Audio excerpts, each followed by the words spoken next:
Real excited right now to introduce somebody. Some of you have heard me talk about him if you've been watching any of my Facebook Lives. Very, very fortunate. I've been around the political arena for 30 years. And this is not something people pick up. It's almost like when people first get involved, you can always see a pattern. Thomas Fiddler could probably tell you. First there's the anger phase, and people, they're going to get all kinds of changes, and then they go through the depression phase, and you bounce through different phases. And the same thing happens in politics. People get involved their first year, they're going to change the world with politics. They have no clue what they're doing. They end up sometimes doing more harm than good. And then after about 2 or 3 years, they realize how little they knew when they were first getting started. This next guy I'm introducing is the rare exception.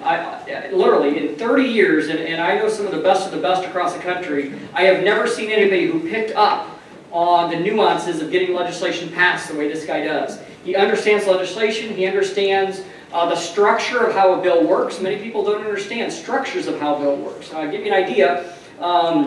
Jeremy and I have talked about this quite a bit, but as you're getting bills passed, if you talk to any legislator, they're always going to tell you, when a bill's passed, the first things you're looking at is the amendments of a bill. Because let me ask you a question. How many people, when you think of the U.S. Constitution, how many people can quote anything at all out of the Constitution? Almost nobody. But how many people know the amendments? Everybody knows the amendments. Why? Because when a bill is written, the first thing you're going to look at is an amendment. The reason is because what that says is there's something about that bill that needed correcting that wasn't in the bill. And most people don't understand that. Jeremy picked up on that sooner than I think anybody ever has. And so he's been very good with the Missouri bill and the other states that he's working in to try and make sure that bills are structured properly. And different states have different things. I know, is Tom here? Is that you, Tom? There? Okay. But Tom's going to talk in a little bit. Very different strategic approach that he's going to use in South Dakota than we're using in Missouri or some other state. So every state is very different in how their bills are written. But there's going to be sort of a systemized template as a base plate that you're going to use. Jeremy is the best in the country, and so the goal in 2019 is to try and get all the states working together. It is so much easier to get a bill passed if all the other states are using a similar template than if every state is trying to do their own thing. And I just tell you guys, I'm not exaggerating, he's above my pay grade as far as the type of knowledge. My specialty is opening up the door in negotiations. This guy knows how to get a bill written. So please help me welcome one of my heroes in the movement, Mr. Jerry Roberts.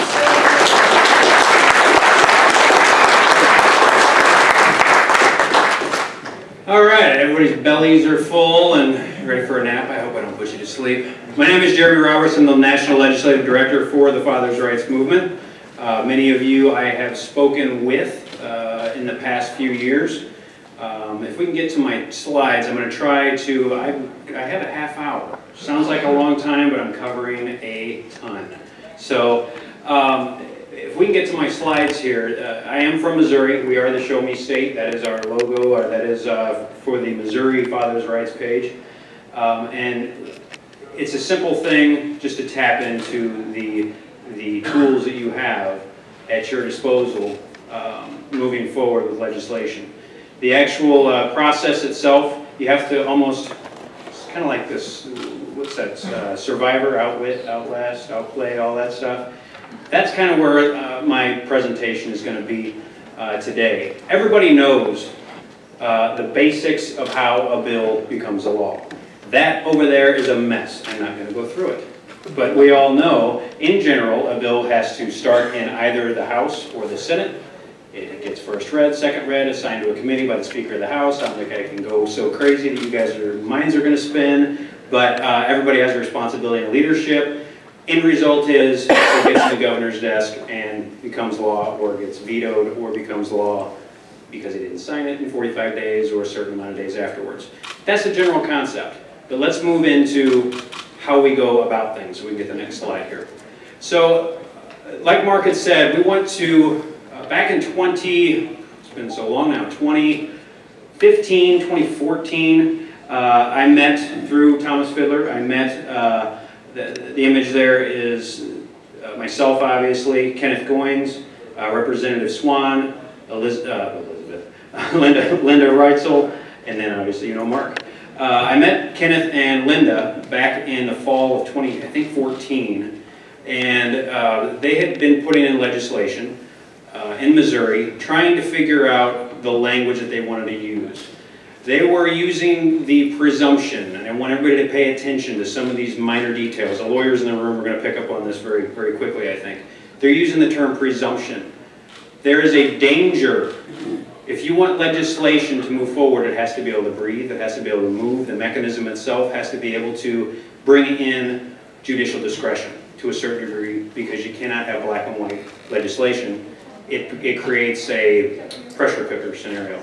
And so knowing that, they initially started out, I sat in the corner in Representative Swan's office. I was sitting in her office with those two that had already came up with the language of the bill, and I didn't want to kind of invade on their space, so I sat in the corner. And I noticed and just kind of heard them as they were talking, and they were talking about a presumption of 50-50 and some other tight worded terms.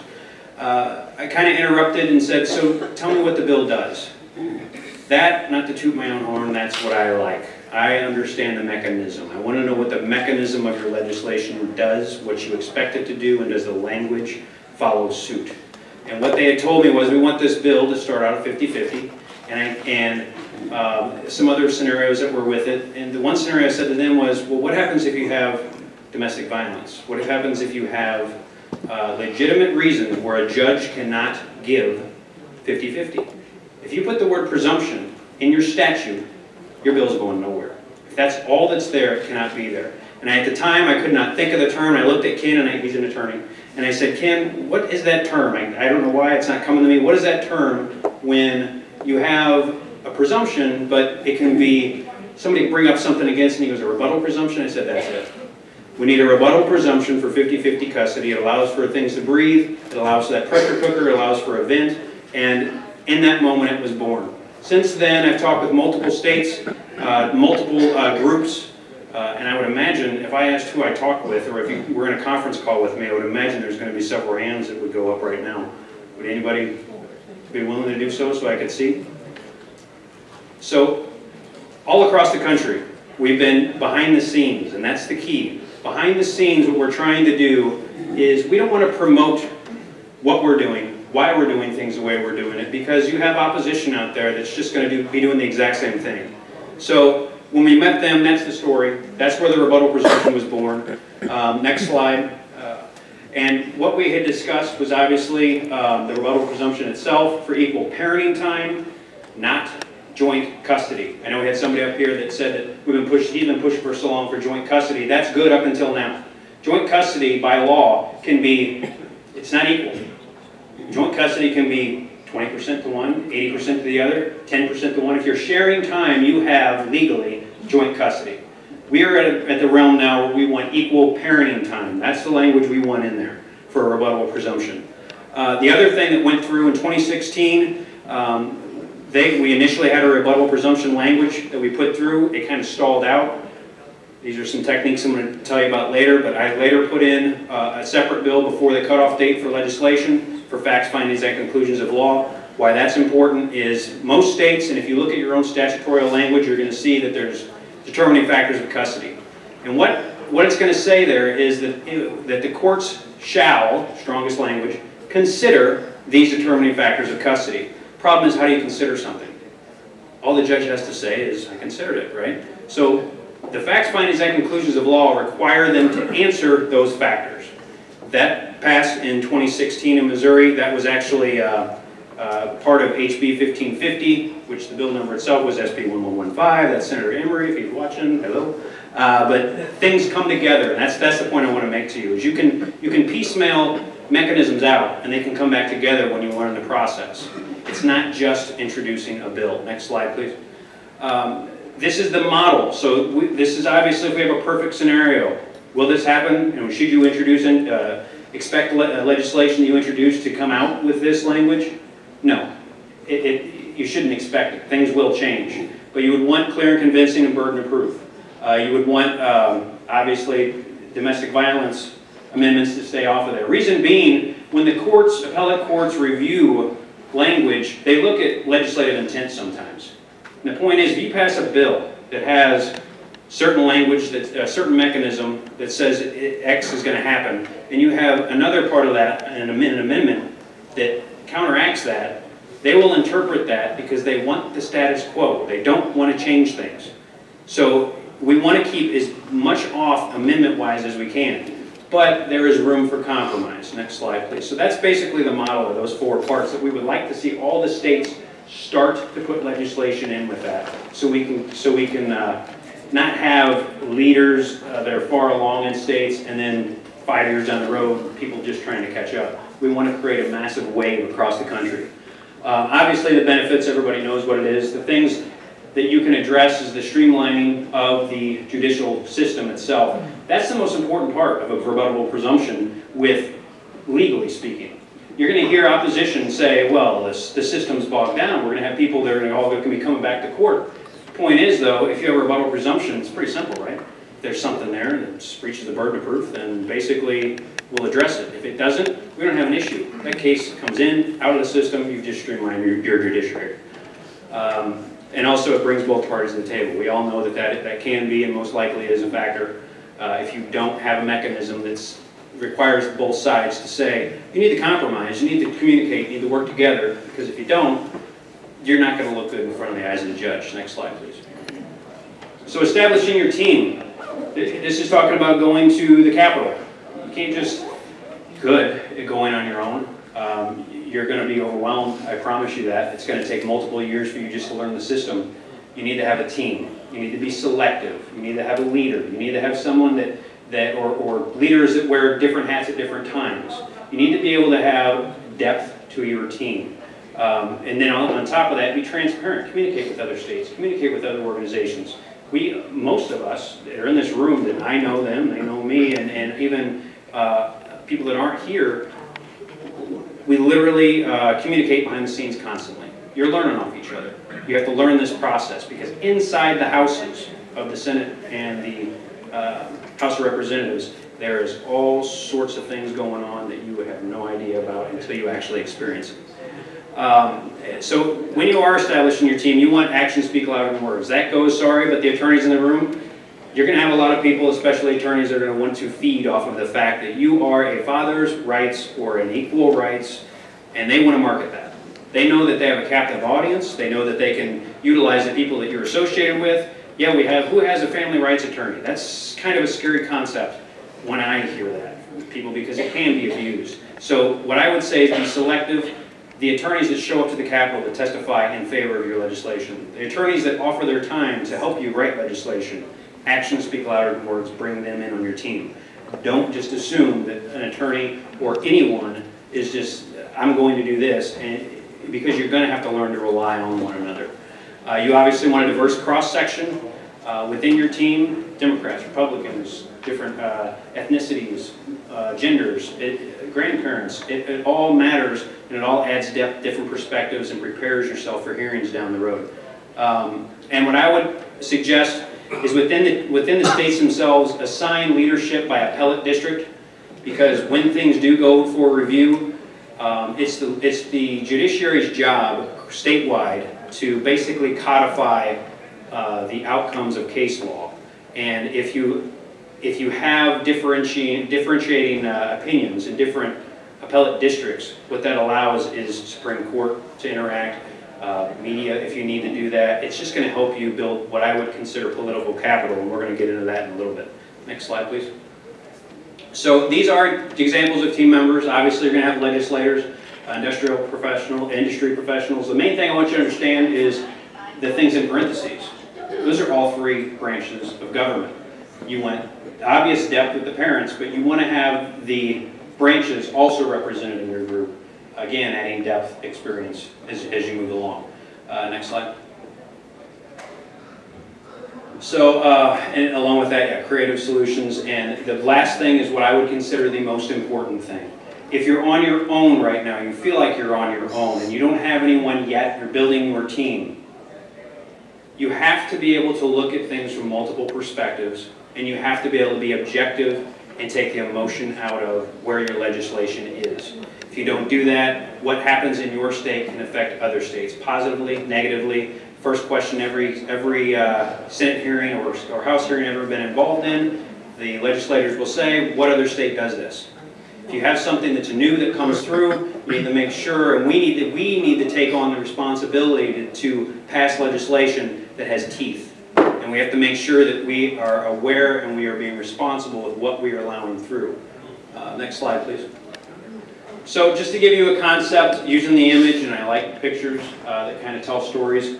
So statute flow, in general, all statutes, if you look through your online, whatever, you're going to have definitions in the front. You're going to, or your heading, obviously, definitions going into the hierarchy of how the statute itself is written, kind of by importance. Sometimes they'll go that way. Then you'll have what's called carve-outs. So this is what's going to happen unless this situation happens. So you have different branches in the stream there. And then you have spillover. What you do here, how does it affect other statutes?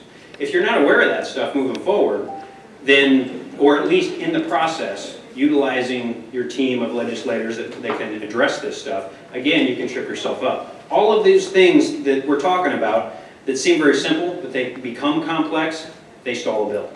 So you have to be ahead of the curve on this stuff. Next slide, please. So I kind of came up with a concept here of the legislative tree, and it's about prioritizing legislation. How many times, as people in this movement, have you heard somebody say, so-and-so has a bill on, oh, yeah, I mean, you give me the subject. It could be anything. I want you to learn to break these things down into 4 different subsections. You have the root. The root of this whole thing, we're in Washington, D.C. What's the root of this entire problem? We're in Washington, federal, D.C. What's the problem? Title 4D. That's the root of this issue. Can we fix that at the state level? No, we can't.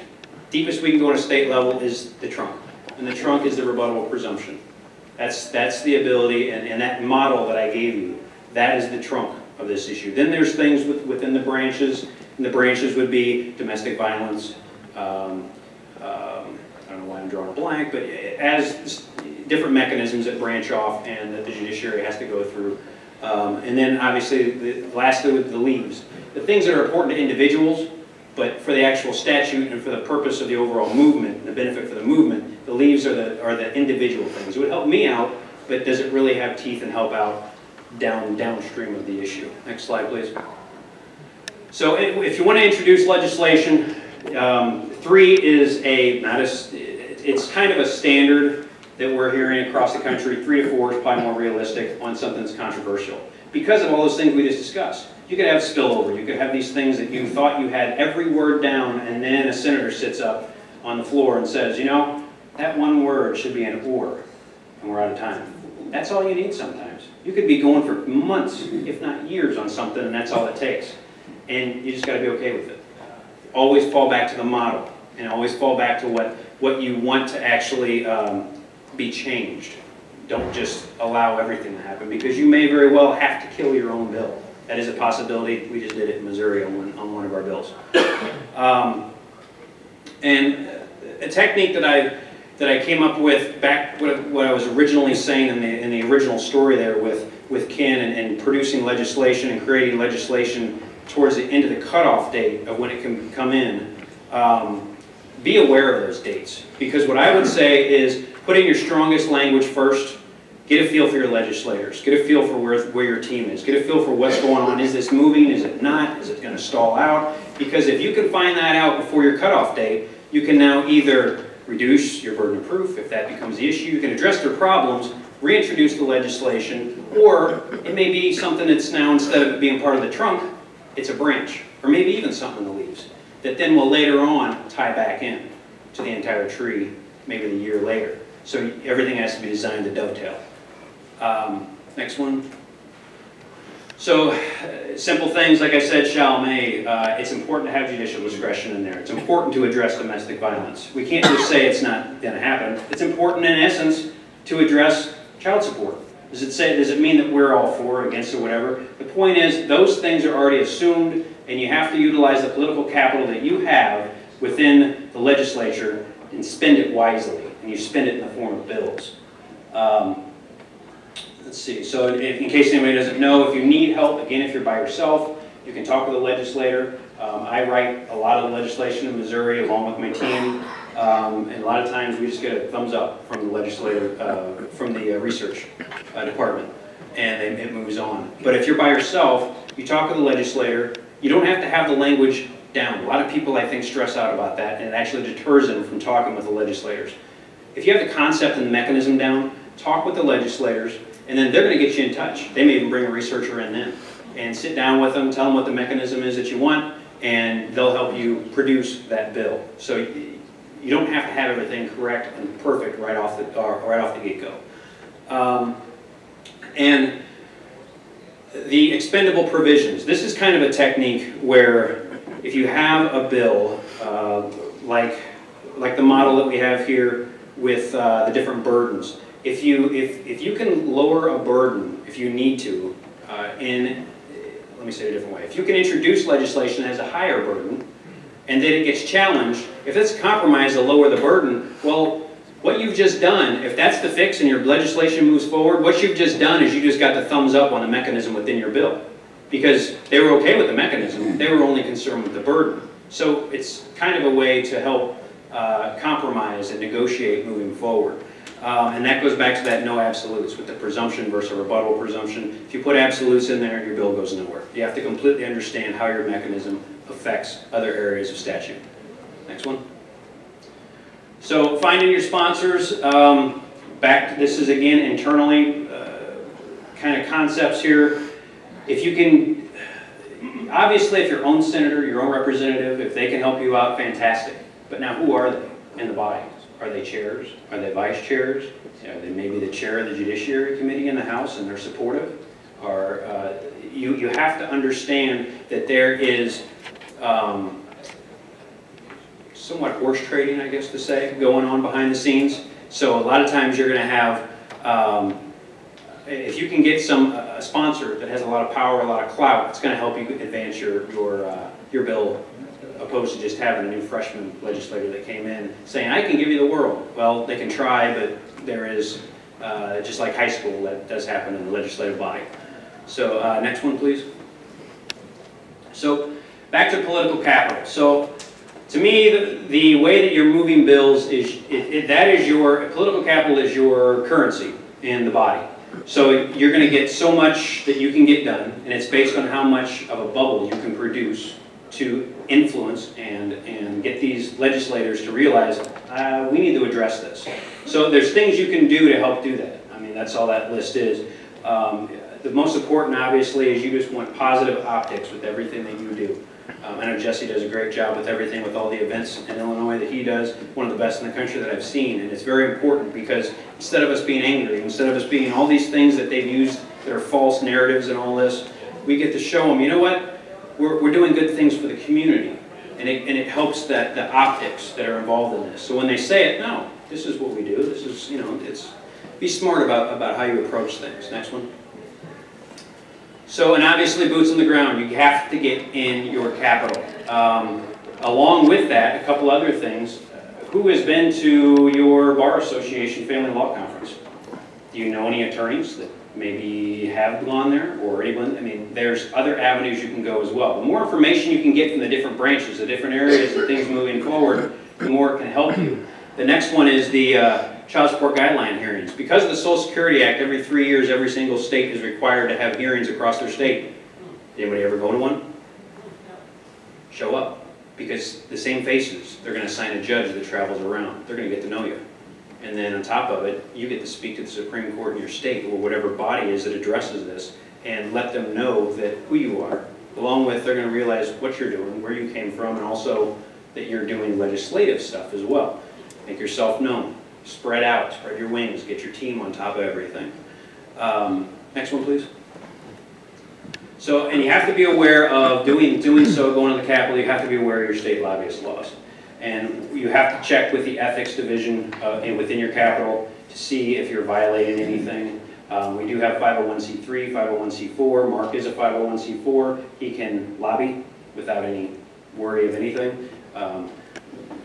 The Fathers' Rights Movement is a 501c3. It's a little bit trickier because we have limitations in any 501c3. You have limitations on how much you can spend legislatively, lobbying, and that kind of stuff. So, in essence, this is a mechanism working together with the 501c3s and Americans for Equal Chair Parenting that moves this legislation forward. It's a combination of the two. We need each other. There is no one or the other. We need both entities to exist. Next one. So, common sense here. I know we're all in situations where we are in heightened, if you're involved directly right now, if you're in any kind of modification or anything right now, I would recommend do not get involved in the Capitol, because you get so on edge that if you hear the wrong answer, and a lot of times people say, I'm going to change it, I'm going to do it, I'm going to do it in 1 year, it doesn't happen, disappointment, and then out comes the teeth and claws, and that doesn't help anybody. So what I would recommend is just make sure you're approachable. You want to build those relationships, and I can't tell you this enough, when one door closes, holy smokes. I don't know how many times where I thought, where to go next. The key is, decisions are made by those who show up. You get into the Capitol. You will find out where something over here didn't work out, and next thing you know, you just say hey to a senator or a representative that's just checking in, and they're going to say, did you talk to so-and-so? It's literally that easy. It opens up a whole nother branch to this thing. And you definitely want to meet with the leadership in both houses. That would be Speaker of the House, Governor, Lieutenant Governor, President Pro Tem, or the different states have different things, but basically you have to meet and make yourselves known to the leadership in both houses. Next one, please. So, conducting a hearing. Anybody testified in a hearing before? Okay, good. So, what time limit do you get? 3 minutes. Crazy, isn't it? How it's the same no matter where you go? 3 minutes. 3 minutes or less. So, back to kind of team building here. I can tell you personally, and I know a lot of people do this as well, when you have a hearing that you know of, you need to know who's going to show up. You can't keep, and you should not keep, it is a public event, but you need to be able to bring certain stories to the hearing. You need to vet them. I talk to people for hours at a time. Tell me your story, because I want to help them break it down to 3 minutes. I want to make sure that I know what they're going to say, and on top of it, I know they're not going to get frustrated when they're asked a question, because I've got them explaining a certain aspect of it moving forward. So you need to vet people, you need to understand their stories, make sure they have a professional appearance to them, and keep things simple, like 3 points, 2-3 points. And that's all you need. If you do that times 10 people with knowing that they're all going to say 10 different things, you just cover a wide range of topics. That sends a great message. Next one, please. So how to deal with the Bar Association. Addressing the legislative review boards. Every state has a legislative review board of the Bar Association. It's about 5 members that they usually do. It's in the leadership, and they decide if they're going to support, be in opposition, or take a neutral stance on bills. Problem is, they do not vet their membership. So who are they speaking for? It's an ethics issue. They don't get to just say that we're against it when they haven't vetted anyone. So if you have bar members that are on your team and they can actually say, you know, we weren't aware of this, they can challenge these individuals, and they'll take a no position on their legislation. It's something we did in Missouri, and they've done it ever since, as they should. They shouldn't be involved. Let's see here. And then, yeah, if they use lobby, they can't lobby and use their membership funds. That's against the law. I think in South Dakota, North Dakota, that actually came about. So next slide, please. So another tactic: dual house legislation. A bill has to go through both houses before it gets to the governor. So if you start out a bill in one in the House, one in the Senate, point is, if there's anything that happens, now it'll expose itself. This just happened in Missouri.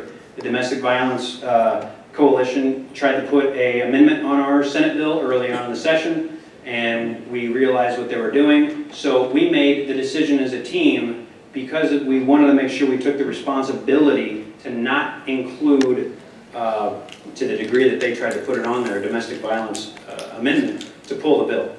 So we killed it by choice, because we have a responsibility.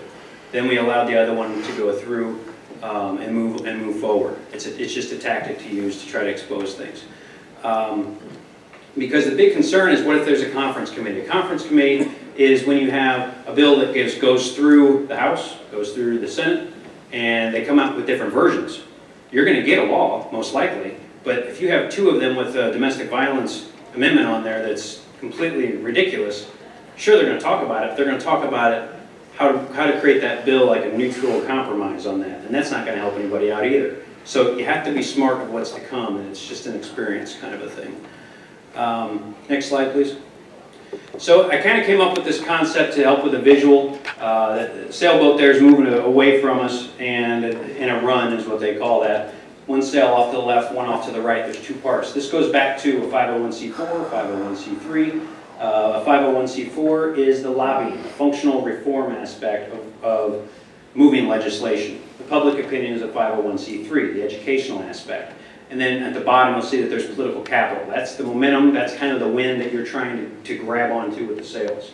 And you can build that locally, you can build that with what we're doing here, and then you can spin that in the form of a bill. So you have to make a decision up there to stay on course. It doesn't mean a straight line, exactly what you expect, but as a team, you have to decide, what is it that we want this mechanism to do, and if they change it, are we willing to allow this to go through? That's what those two lines represent.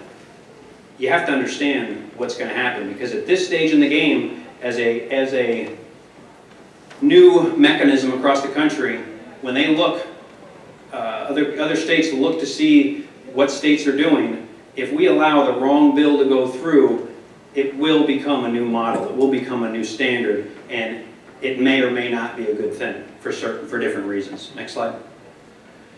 So, most important thing I would say is credibility, and the way you can do that is because you're going to have a team that's basically doing things in essence behind the scenes to a certain degree. You want to notify the public after milestones are accomplished. You don't want to do it while things are going on, because you can create your own problems, trip over yourself, and moving forward. You want to keep things accurate, and more importantly, you want to control the narrative. What happens on Facebook a lot of times is people will say, well, this is what happened, and these dang legislators, if you allow people to talk too much and go off and not address it, then you're going to lose control of the narrative, and now all it does is just fight against you. So, and obviously you want to utilize the media, with television, radio, op-eds, we do all of that. Next one, please.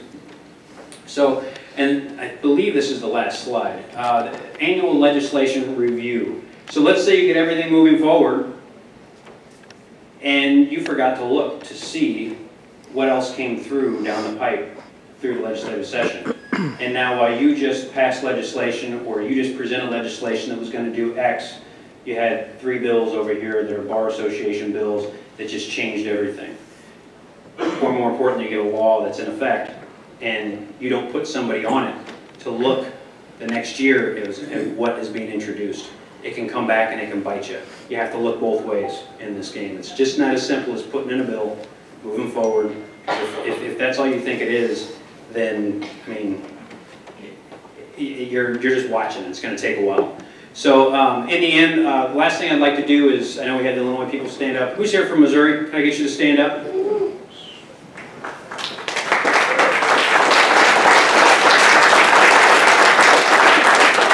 We have people, every single person that stood, I believe, testified in the House and the Senate this year, years before, and all I can say is thank you guys. You guys are making a difference, along with every single person in this room. In this movement, the easiest way I can say this is there are giants amongst us, and you are one of them. There's a mountain out there, and each one of you has the ability to take a chunk of it, and we're going to do it together, okay? So, thank you all.